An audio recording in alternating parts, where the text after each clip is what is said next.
already knew that Stephanie Bonehead White is not the coach for damn mind. And now with these recent comments from Caitlyn Clark, we know Stephanie White is facing heavy criticism right now, and many believe she brought it upon herself.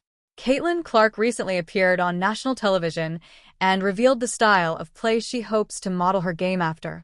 Ironically, it's the exact style that White has publicly criticized in the past. As a result, the friction between Clark and White is becoming more visible by the day. The situation appears to be escalating quickly. This development raises a serious question. Is Stephanie White truly the right coach for Caitlyn Clark, or was this partnership fundamentally flawed from the start? Superstar Caitlyn Clark joining the NBC Sunday Night Basketball pregame show. She was a special contributor for last night's Lakers-Knicks game. You can see her here alongside Pacers legend Reggie Miller. She is back on NBC March 29th when the Knicks play the Thunder. Here's what unfolded.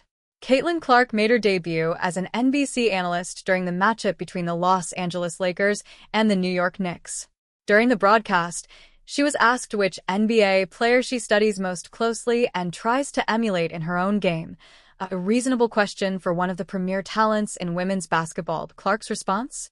Luka Doncic. She explained, Luka is incredible, not just because of how he scores, but because of how he distributes the ball. He's not the quickest guy on the floor, and he's not the most explosive athlete, yet he understands how to control his defender. He manipulates them, gets them moving where he wants, and uses his body to carve out space. Clark went on to admit that she often shies away from contact, preferring to drift from defenders instead of leaning into them and capitalizing on the space they concede. That, she said, is an area she hopes to strengthen by closely studying Doncic's approach to the game. For someone you watch even more specifically because there's things in his game maybe you would want to add to yours in the league? Man, I think Luka. Luka's amazing and he's incredible. I think the way he can not only score the ball, but also the way he passes. And I think the thing about him is he's not the fastest, he's not the most athletic, but he can get his defender to move where he wants him to go and he takes up that space and he does a really good job of either keeping the defender behind him or keeping him to the side. So I think that's something I can certainly learn from. I always kind of want to run away from the defense rather than absorbing the contact and taking up the space that they give me. So I think obviously he's pretty incredible. He averages like a 30-point triple-double. So he makes it look pretty easy, but I can promise you it's not that easy. That was a confident and well-reasoned response. Luka Doncic is widely viewed as one of the most skilled and creative players in basketball today. So it makes perfect sense that someone like Caitlyn Clark, who already thrives as both a scorer and playmaker, would study his approach. The complication, however, is that Stephanie White has publicly questioned Doncic's style of play. There is televised footage of White analyzing his game. While commentating on a Dallas Mavericks matchup during a stretch, when Doncic was sidelined with injury, she compared the team's performance with and without him on the floor. During that broadcast, White observed that when Doncic isn't playing, the Mavericks' offense looks noticeably different. She highlighted his typically high usage rate, meaning the ball is in his hands a significant portion of the time. In his absence, she noted, the ball tends to move more freely.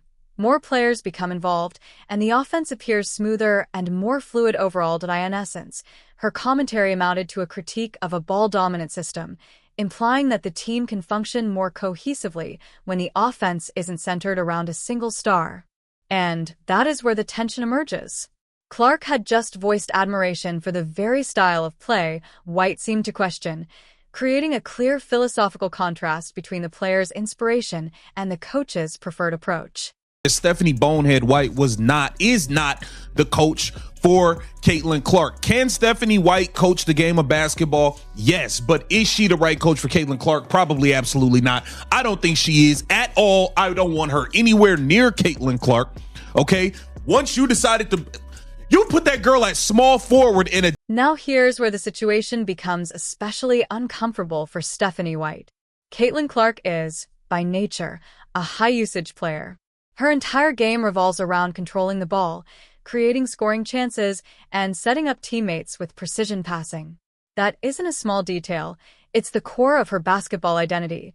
Yet White has publicly questioned that very blueprint, a system centered on one ball-dominant creator. The contrast is impossible to ignore. Clark has openly said she wants to study and emulate Luka Doncic, becoming more comfortable dictating tempo, operating in isolation, and embracing a primary playmaking role. Meanwhile, White's past comments suggest she prefers an offense built on constant ball movement and shared responsibility rather than one orchestrator directing traffic. Those are fundamentally different philosophies. The tension is also reflected in how White has coached the Indiana Fever. At various points, the offense has flowed heavily through Aaliyah Boston, utilizing her as a facilitator from the center position instead of consistently placing the ball in Clark's hands to initiate sets. That strategic decision has fueled the perception of a philosophical gap between coach and star, raising legitimate questions about long-term compatibility. Under White, the Fever have leaned toward a motion-based system emphasizing perpetual passing and collective execution rather than isolating Clark and letting her create one-on-one. The approach appears designed to reduce Clark's usage rate, a clear departure from the formula that powered much of Indiana's offensive surge during her rookie campaign. After the Olympic break last season, the Fever evolved into one of the league's most explosive units. Clark orchestrated pick-and-rolls, drained deep three-pointers, threaded tight window passes, and routinely controlled the rhythm of games. The efficiency improved, the wins increased, and national attention followed. With White's arrival, however, the structure shifted, incorporating elements similar to what she previously ran with the Connecticut Sun. More action began running through Boston, positioning her as a central hub. In that alignment, Clark operates as a component within the system rather than the engine of it. That philosophical adjustment has sparked debate about whether the current scheme maximizes Clark's strengths or drifts away from what made the Fever so dangerous. Fans didn't tune in for moderation. They tuned in for Clark. They aren't primarily watching post-ups or spot-up threes. They're watching a generational shot creator bend defenses. So when Clark was briefly shifted to small forward, confusion followed. Moving an elite point guard off her natural position raises eyebrows. It signals either a dramatic experiment or a miscalculation. Either way, it intensified scrutiny. The situation involving Ariel Atkins, often discussed in lineup debates, added to the narrative that Clark's on-ball role could be reduced. Each adjustment magnified the question: is this about optimizing the roster or reshaping Clark into something different? Then came Clark's national TV comments praising Doncic's ball-dominant creativity, his manipulation of space, pace, and contact. That vision directly clashes with White's stated preference for lower usage and distributed offense. This isn't a minor stylistic tweak. It's a foundational disagreement about how the game should be played. Clark has proven her formula works. She dominated college basketball with it and carried that approach into a highly productive rookie season. Now she's being asked to recalibrate based on a contrasting ideology. That dynamic can create friction, especially when star identity and system design diverged, and Owen disputes that Stephanie White understands basketball. But being a capable coach and being the right coach for a generational, ball-controlling talent are separate questions. Clark's greatness is rooted in orchestrating offense and dictating outcomes. White's philosophy prioritizes flow over focal points. History shows that elite coaches adapt to transcendent players, not the reverse.